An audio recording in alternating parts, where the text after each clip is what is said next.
Hello friends, welcome to மக்கள் சேவை channel. இன்றைக்கி நம்ம ஒரு சூப்பரான இன்ஃபர்மேஷன் பற்றி தான் பார்க்க போகிறோம். அதாவது ஆர்டிஇ இலவச கட்டாய கல்வி உரிமை சட்டத்துக்கான அட்மிஷனுக்கான நோட்டிஃபிகேஷன் ஓப்பன் பண்ணிட்டாங்க. ஸோ ஆர்டிஇ எப்போ ஓப்பன் ஆகுது, எப்போ அப்ளை பண்ணலாம், யார் யாரெல்லாம் அப்ளை பண்ணலாம், இதை பற்றின மொத்த இன்ஃபர்மேஷன் தான் இந்த வீடியோ பார்க்க போகிறோம். இந்த வீடியோ ஸ்கிப் பண்ணாமல் ஃபுல்லாக பாருங்கள். அது மட்டும் அல்ல, இந்த வீடியோ நிறைய பேருக்கு ஷேர் பண்ணுங்க.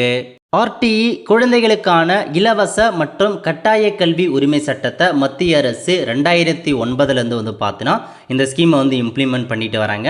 இந்த ஸ்கீமுக்கான முக்கிய நோக்கம் என்ன அப்படின்னா, தனியார் பள்ளிகளில் ஏழை எளிய குழந்தைகள் இருக்காங்க பாருங்க, அவங்க எல்கேஜி மற்றும் ஃபஸ்ட் ஸ்டாண்டர்டை இலவசமாக படிச்சுக்கலாங்க. எல்லா தனியார் பள்ளிகளுமே 25% இடஒதுக்கீடு அவங்களுக்காக வழங்கியிருக்காங்க. இப்போது 2026 அட்மிஷனுக்கான ஒரு நோட்டிஃபிகேஷனை கொடுத்துட்டாங்க. ஸோ எப்போ அப்ளை பண்ணலாம் அதை பற்றி இப்போ நம்ம பார்க்கலாம். ஓகே, அதாவது குழந்தைகளுக்கான இலவச மற்றும் கட்டாய கல்வி உரிமை சட்டம் 2009 பிரிவின்படி அனைத்து சிறுபான்மையற்ற தனியார் சுயநிதி பள்ளிகளில் வாய்ப்பு மறுக்கப்பட்ட மற்றும் நலிவடைந்த பிரிவினரின் குழந்தைகளுக்கு நுழைநிலை வகுப்பு எல்கேஜி ஃபஸ்ட் ஸ்டாண்டர்ட் குறைந்தபட்சம் 25% இடஒதுக்கீடு வழங்கப்பட வேண்டும் அப்படின்ற ஒரு ஸ்கீம் பார்த்தா செயல்பட்டு வருதுங்க. ஸோ இப்போ என்ன சொல்லியிருக்காங்க அப்படின்னா, இந்த அட்மிஷனை நடைமுறை ஏப்ரல் 2ஆம் தேதி தொடங்கி மே 29ஆம் தேதிக்குள்ளே முடிக்க வேண்டும் என தெரிவிக்கப்பட்டிருக்கு அப்படின்ற மாதிரி உங்களுக்கு தெரிவிச்சிருக்காங்க. பார்வையில் கண்ட அரசாணையின்படி 2026-27ஆம் கல்வியாண்டில் 25% இடஒதுக்கீட்டின் கீழ் சேர்க்கை நடைமுறைகள் சார்ந்து கீழ் குறிப்பிட்டுள்ள அறிவுரைகள் வழங்கப்பட்டிருக்கு அப்படின்ற மாதிரி சொல்லியிருக்காங்க. ஸோ இன்ஸ்ட்ரக்ஷன் பற்றி கொடுத்துருக்காங்க பாருங்க. சட்டப்பிரிவு 2C கீழ் சேர்க்கை வழங்க தமிழ்நாடு குழந்தைகளுக்கான இலவச மற்றும் கட்டாய கல்வி உரிமை சட்டம் எல்கேஜி நீங்கள் ஃபஸ்ட் ஸ்டாண்டர்ட் சேர்க்குறீங்க அப்படின்னா அருகாமை இடம் என்பது 1 கிலோமீட்டர் சுற்றளவாகும். இப்போ உங்கள் குழந்தைய ஆர்டிஇ மூலமாக நீங்கள் சேர்க்குறீங்க அப்படின்னா நீங்கள் இருக்கிற இடத்துல இருந்து 1 கிலோமீட்டருக்குள்ளே ஸ்கூல் இருந்தால் மட்டும்தான் உங்களால் ஆர்டிக்கு அப்ளை பண்ண முடியும். ஆர்டிக்கு எலிஜிபிள் ஆகும், எல்லாம் எலிஜிபிள் இல்லை அப்படின்ற மாரி உங்களுக்கு தெரிவிச்சிருக்காங்க. ஸோ அதுக்கப்புறம் என்ன சொல்லியிருக்காங்க அப்படின்னா, உங்களுக்கு அதாவது ஆர்டிஇ ஆக்டின் படி 25% இடஒதுக்கீட்டான சேர்க்கை தகுதியான இடங்களின் எண்ணிக்கை, ஸோ மொத்தமாக எவ்வளோ இடங்களின் எண்ணிக்கை எல்லாமே எமிஸ் போர்ட்டலில் அப்டேட் பண்ணுங்க. எமிஸ் லாகின்ல 6/4/2026 அன்று வெளியிடப்படும் அப்படின்றத சொல்லியிருக்காங்க.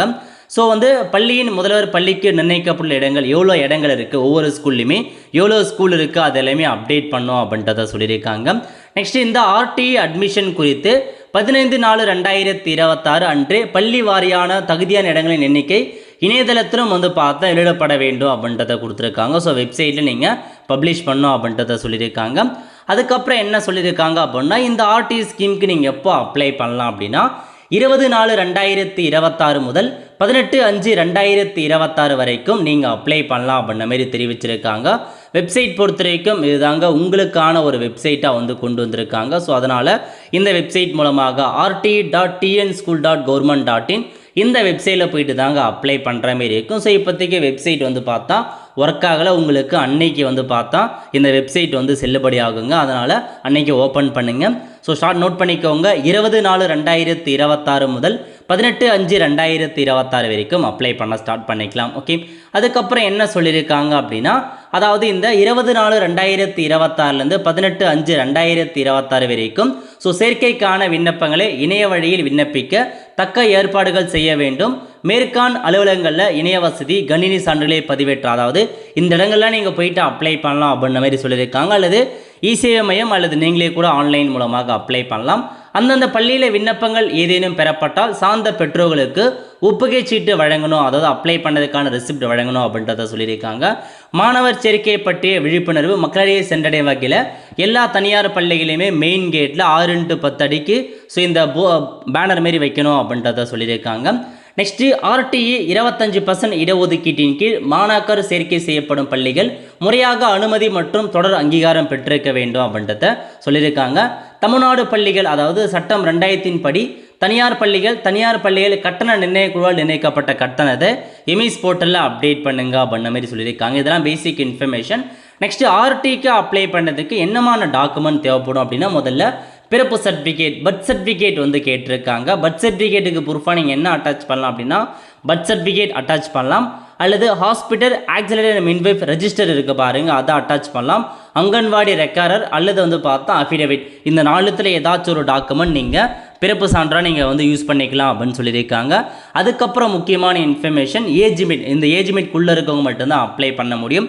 இப்போ உங்கள் குழந்தைய 2026 அட்மிஷனுக்கு எல்கேஜிக்கு நீங்கள் சேர்க்குறீங்க அப்படின்னா 1/8/2021 31/7/2022 பிறந்திருக்கணும் அப்படின்னு சொல்லியிருக்காங்க.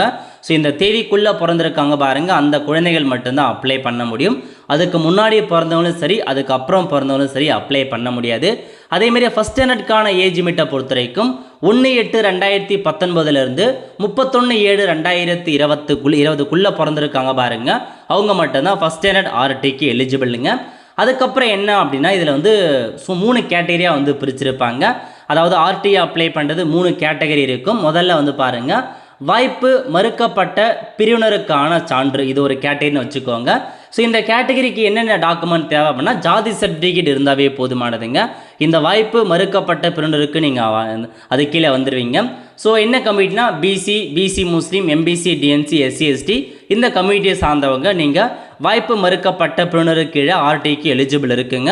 அதேமாரி இந்த ஜாதி சர்டிஃபிகேட் கம்பல்சரி குழந்தை பேரில் வாங்கி வச்சுக்கோங்க, ஆன்லைன் மூலமாக அப்ளை பண்ணி. ஸோ ஜாதி சர்டிஃபிகேட் எப்படி அப்ளை பண்ண நம்ம சேனலில் போட்டிருக்கோம், அதை பார்த்து அப்ளை பண்ணுங்கள். ரெண்டாவது, வாய்ப்பு மறுக்கப்பட்ட சிறப்பு பிரிவினர் அப்படின்ற ஒரு பிரிவினருக்கு ஸ்பெஷல் கேட்டகரி. இதுக்கு கீழே யார் யாரெல்லாம் வருவாங்க அப்படின்னா ஆதரவற்றோர், ஹெச்ஐவியால் பாதிக்கப்பட்ட குழந்தை, தேர்ட் ஜெண்டர், துப்புரவு தொழிலுடைய குழந்தைகள், அதுக்கப்புறம் வந்து பார்த்தீங்க அப்படின்னா உங்களுக்கு டிஃப்ரெண்ட் ஏபிள் பர்சன் குழந்தைகள், இவங்க வந்து பார்த்தா ஸ்பெஷல் கேட்டகரியில் வருவீங்க. இந்த ஸ்பெஷல் கேட்டகரி கீழே நீங்கள் வரீங்க அப்படின்னா அதுக்கான டாக்குமெண்ட்டை நீங்கள் வாங்கி வச்சுக்கோங்க. ஆதரவற்ற குழந்தைனா அதுக்கான டாக்குமெண்ட்டை சோஷியல் வெல்ஃபேர் டிபார்ட்மெண்ட்டில் போயிட்டு வாங்கணும். ஹெச்ஐஆல் பாதிக்கப்பட்ட குழந்தை அப்படின்னா மெடிக்கல் ரிப்போர்ட் போதுமானது. ஸ்கேவெஞ்சராக இருக்கிற குழந்தைனா அவங்களுக்கான அத்தாரிட்ட போய் டாக்குமெண்ட்டை வாங்கணும். டிஃப்ரெண்ட் ஏபிள் பர்சனாக அதுக்கான டாக்குமெண்ட் வந்து போதுமானது. மூணாவது கேட்டகரி நலிவடைந்த பிரிவினருக்கான சான்று, எக்கனாமிக்கல் வீக்கர் செக்ஷன். இந்த 3 கேட்டகரிக்கே ஏதாச்சும் ஒரு கேட்டகரிக்கு நீங்கள் அப்ளை பண்ணலாங்க. இதுக்கு வருமான சான்று அட்டாச் பண்ணுற மாதிரி இருக்கும். குடும்ப ஆண்டு வருமானம் 2 லட்சத்துக்கும் கீழ் இருக்கணும் அப்படின்ற மாரி சொல்லியிருக்காங்க. இன்கம் சர்டிஃபிகேட்டை குழந்தை பேரில் வாங்கி வச்சுக்கோங்க. பேர் குழந்தை இருக்கணும், பட் இன்கம் ஃபாதரோடைய இன்கம்மை நீங்கள் மென்ஷன் பண்ணலாம், அதுக்கான ஆப்ஷன்ஸ் இருக்குதுங்க. ஸோ 3 கேட்டகரி நோட் பண்ணிக்கோங்க. ஒன்று வந்து எக்கனாமிக்கல் வீக்கர் செக்ஷன், இன்னொன்று வந்து பார்த்தீங்க அப்படின்னா டிஸ்அட்வான்டேஜ் குரூப், அதுக்கப்புறம் டிஸ்அட்வான்டேஜில் ஸ்பெஷல் குரூப். 3 குரூப் இருக்குது. 3த்தில் ஏதாச்சும் ஒரு கீழே நீங்கள் ஆர்டிக்கு எலிஜிபிள் ஆகலாம். ஒன்று கம்யூனிட்டி வச்சு அப்ளை பண்ணுங்கள், அல்லது இன்கம் சர்டிஃபிகேட் 2 லட்ச ரூபாய்க்குள்ளே இருக்குது அப்படின்னா அதை வச்சு அப்ளை பண்ணலாங்க. ஸோ இந்த டாக்குமெண்ட்லாம் அவசியமானது. அதுக்கப்புறம் நேட்டிவிட்டி சர்டிஃபிகேட் வந்து கேட்டிருக்காங்க. எதுக்காக அப்படின்னா நீங்கள் 1 கிலோமீட்டருக்குள்ளே தான் இருக்கீங்க அப்படின்னு ப்ரூஃப் பண்ணுறதுக்கான ஒரு டாக்குமெண்ட். இதெல்லாம் நீங்கள் இருப்பிட சர்டிஃபிகேட்டாக வைக்கலாம் அப்படின்னா அவங்களுடைய ரேஷன் கார்டு வைக்கலாம், voter ID card, Aadhaar card, driving licence, bank passbook, telephone bill, PAN card, இதெல்லாமே வந்து பேரண்ட்ஸே நீங்கள் அட்டாச் பண்ணிக்கலாங்க முடிஞ்ச அளவுக்கு. ஸோ விஓவால் வழங்கக்கூடிய இருப்பிட சர்டிஃபிகேட்டை குழந்தை பேரில் வாங்கிக்கோங்க, அதுவே வந்து போதுமானது. ஸோ டாக்குமெண்ட்டை பொறுத்த வரைக்கும் பர்த் சர்டிஃபிகேட், குழந்தையோட ஃபோட்டோ, வருமான சர்டிஃபிகேட், ஜாதி சர்டிஃபிகேட், இருப்பிட சர்டிஃபிகேட், இது இல்லாமல் உங்களுக்கு பேரண்ட்ஸோட ஏதாச்சும் ஒரு ப்ரூஃப் கேட்பாங்க, அப்பாவோ அம்மாவோடைய ஆதார் கார்டை நீங்கள் அட்டாச் பண்ணுற மாரி இருக்கும். ஓகே, இதெல்லாமே மென்ஷன் பண்ணியிருக்காங்க. ஸோ எப்படி பண்ணுறது எல்லாமே உங்களுக்கு வந்து ப்ரொவைட் பண்ணியிருக்காங்க. எப்படி வெரிஃபிகேஷன் பண்ணுவாங்க அதை முதற்கொண்டு எல்லாமே கொடுத்துருக்காங்க பாருங்கள். ஸோ ஒன்ஸ் என்ன சொல்லியிருக்காங்க அப்படின்னா இப்போ ஆன்லைன் மூலமாக அப்ளை பண்ணிட்டாங்க அப்படின்னா அதுக்கப்புறம் 27/4/2026 முதல் 19/5/2026 எமிஸ் அந்த சம்மந்தப்பட்ட ஸ்கூலில் எமிஸ் போர்ட்டல் லாகின் பண்ணி எத்தனை ஸ்டூடெண்ட் அப்ளை பண்ணியிருந்தாலும் அவங்களுக்கு எல்லாமே சரியாக இருக்கா, அப்ரூவ்டா இல்லை ரிஜெக்டா, என்ன காரணத்துக்காக ரிஜெக்ட் அப்படின்றத நீங்கள் மென்ஷன் பண்ணும். அதாவது அவங்க எலிஜிபிளா இல்லை இன்எலிஜிபிளா, டாக்குமெண்ட் மிஸ்ஸிங் அப்படின்னா அதுக்கான ரிமார்க்கை நீங்கள் மென்ஷன் பண்ணும் அப்படின்றத சொல்லியிருக்காங்க. இதற்கான தகவல் விண்ணப்பதாரருக்கு மொபைல் மூலமாக நீங்கள் அனுப்பணும். அப்படி டாக்குமெண்ட் மிஸ்ஸிங் அப்படின்னா அந்த டாக்குமெண்ட் எடுத்துகிட்டு போய் நீங்கள் ஸ்கூலில் சப்மிட் பண்ணுற மாரி இருக்கீங்க. இப்பணினே 19/5/2026 முடிக்க சொல்லியிருக்காங்க. அப்ளை பண்ணதுக்கப்புறம் சம்மந்தப்பட்ட ஸ்கூல் உங்களுக்கான டாக்குமெண்ட்ஸ்லாம் வெரிஃபிகேஷன் பண்ணுவாங்க. ஓகே, அதுக்கப்புறம் என்ன சொல்லியிருக்காங்க அப்படின்னா ஆல்ரெடி சொன்ன மாரி 1 கிலோமீட்டருக்குள்ளே இருந்தால் மட்டும் பரிசீலிக்கு எடுத்துக்கொள்ள வேண்டும் அப்படின்றத மென்ஷன் பண்ணியிருக்காங்க. இணையதளம் மூலமாக விண்ணப்பிக்கப்பட்ட விண்ணப்பங்களை 5 மணி வரை அந்த எல்லாமே தகுதியான விண்ணப்பங்களை, தகுதியற்ற விண்ணப்பங்கள் எல்லாமே ஸோ ரீசன்லாம் கொடுக்கணும். அதாவது எல்லாமே முடிஞ்சு 19/5/2026 5 மணிக்குள்ளே முடிச்சிடணும் அப்படின்னு சொல்லியிருக்காங்க. ஆவணங்கள் விடுபட்ட விண்ணப்பதாரர்கள் 19/5/2026 ஈவினிங் 5 மணிக்குள்ளே சம்மந்தப்பட்ட ஸ்கூலில் போயிட்டு அந்த மிஸ்ஸிங்கான டாக்குமெண்ட்டை ஒப்படைக்கணும் அப்படின்னு சொல்லியிருக்காங்க. அதுக்கப்புறம் என்ன சொல்லியிருக்காங்கன்னா குழந்தையோடைய யாரெல்லாம் அப்ளை பண்ணியிருக்காங்களோ அவருடைய விவரப்பட்டியலை 20/5/2026 ஈவினிங் 5 மணிக்கு வெப்சைட் மூலமாக டவுன்லோட் பண்ணோம் அப்படின்னு சொல்லியிருக்காங்க. தகுதியான விண்ணப்பங்களின் எண்ணிக்கை அப்பள்ளியில் 25% மேலே போகுது. அதாவது இப்போ ஒரு ஸ்கூலில் 25% தான் ஒதுக்கீடு அப்படின்ற மாதிரி சொல்லிட்டாங்க. 25% அதிகபட்ச அப்ளிகேஷன்லாம் போகுது அப்படின்னா அவங்களுக்கு குலுக்கல் முறையில் இங்கே தேர்ந்தெடுக்கணும் அப்படின்ற மாதிரி வந்து மென்ஷன் பண்ணியிருக்காங்க. யாருக்கும் முன்னுரிமை அப்படின்னா வாய்ப்பு மறுக்கப்பட்ட பின்னர் இருக்காங்க பாருங்க, ஆதரவற்றோர், எச்ஐஎல் பாதிக்கப்பட்டவங்க, தேர்ட் ஜெண்டர், அவங்களுக்கு வந்து குலுக்கல் முறையில் ஃபஸ்ட்டே வந்து அட்மிஷன் கொடுத்துருங்க அப்படின்னு சொல்லியிருக்காங்க. ஸோ இதெல்லாம் தாங்க இன்ஃபர்மேஷன், நிறையா இன்ஃபர்மேஷன்ஸ் கொடுத்துருக்காங்க. அதுக்கப்புறம் குலுக்கல் முடிந்த பிறகு அன்றைய தினமே பள்ளிக்கு தகுதி உள்ள ஒரு பிரிவுக்கு 5 மாணக்கர் என்ற விதத்தில் காத்திருப்பு பட்டியலுக்கு ஒரு சில காத்திருப்பு வெயிட்டிங் லிஸ்ட்லையும் இருக்கும் அப்படின்னு சொல்லியிருக்காங்க. இதெல்லாம் தாங்க இன்ஃபர்மேஷன், நோட் பண்ணிக்கோங்க. யாரெல்லாம் செலக்ட் ஆகியிருக்காங்க எல்லாமே மொபைல் மூலமாக தெரிவிக்கப்படும் அப்படின்றத உங்களுக்கு வந்து மென்ஷன் பண்ணியிருக்காங்க. நெக்ஸ்ட்டு உங்களுக்கான டைம் டேபிள் மாரி ஷெடியூல் மாரி கொடுத்துருக்காங்க பாருங்கள். ஒவ்வொரு பள்ளியும் தொடக்கநிலை வகுப்பு மற்றும் மாணவர் சேர்க்கை கொள்ளளவு குறித்த விவரங்களை தயாரிக்க வேண்டிய நாள் 2/4/2026 எவ்வளோ வேக்கன்சி இருக்குது அப்படின்றத நீங்கள் அப்டேட் பண்ணி ஆகணும் அப்படின்றத சொல்லியிருக்காங்க. நெக்ஸ்ட்டு வந்து பாருங்கள், பலகை அதாவது அனௌன்ஸ்மெண்ட் பண்ணுறது 7/4/2026 அன்றைக்கி ஸ்கூலில் அனௌன்ஸ்மெண்ட் வந்து பண்ணணும். அதுக்கப்புறம் வந்து பாருங்கள், உள்ள விண்ணப்ப படிவங்களை கோரி பள்ளி அறிவிப்பு பலகையிலும் எல்லாமே வெளியிட வேண்டும் சொல்லியிருக்காங்க. ஆன்லைன் அப்ளிகேஷன் 24/2/2026 முதல் 18/5/2026 ஈவினிங் 5 மணியோட வந்து க்ளோஸ் ஆகுதுங்க. அதேமாரி அப்ளிகேஷன் அது அப்ரூவலாக ரிஜெக்டாக எல்லாமே 20/5/2026 தெரிவிக்கணும். தகுதியுள்ள விண்ணப்பதால் எண்ணிக்கை மொத்த கொள்ளளவு 25 அதிகமாக இருந்தால் சமவாய்ப்பு முறையில் குலுக்கல் முறை எண்ணிக்கை அப்படின்னா 22/5/2026 அன்னைக்கு தேர்ந்தெடுக்கப்பட்ட விண்ணப்பத்தருடைய பெயர்கள் விண்ணப்ப எண்ணுடன் ஒவ்வொரு பிரிவுக்கும் 5 இடங்களை வந்து சேர்த்து வெயிட்டிங் லிஸ்ட்லாம் கொடுத்து அதை எப்போ வெளியிடணும் அப்படின்னா 22/5/2026 அன்னைக்கு தாங்க உங்களுக்கான செலெக்ஷன் லிஸ்ட்டை வந்து வெளியிடுறாங்க.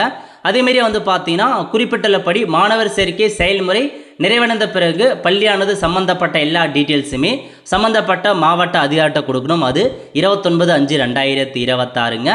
குழுக்களில் தெரிவு செய்யப்பட்ட குழந்தைகள் சேர்க்கைக்கு வர தவறினால் அந்த குழந்தையின் பெற்றோருக்கு தொலைபேசி மற்றும் குறுஞ்செய்தி வாயிலாக தகவல் தெரிவித்தவுடன் காத்திருப்பட்டியலில் போட்டுருவோம் அப்படின்றதெல்லாம் சொல்லியிருக்காங்க.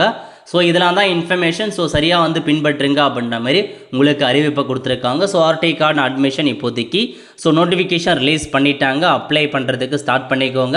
டாக்குமெண்ட்ஸ் எல்லாமே அப்ளை பண்ணி வாங்கி வச்சுக்கோங்க. இ-சேவை மையத்தில் போயிட்டு வருமானம், இருப்பிடம், ஜாதி சர்டிஃபிகேட் 3மே அவசியமானது குழந்தை பேரில் அப்ளை பண்ணி வாங்கி வச்சுக்கோங்க. ஓகே, அதுக்கப்புறம் அப்ளை பண்ணுறது கண்டிப்பாக நம்ம சேனலில் வீடியோ போடும், எப்படி ஆன்லைன் மூலமாக அப்ளை பண்ணுறதுன்னு.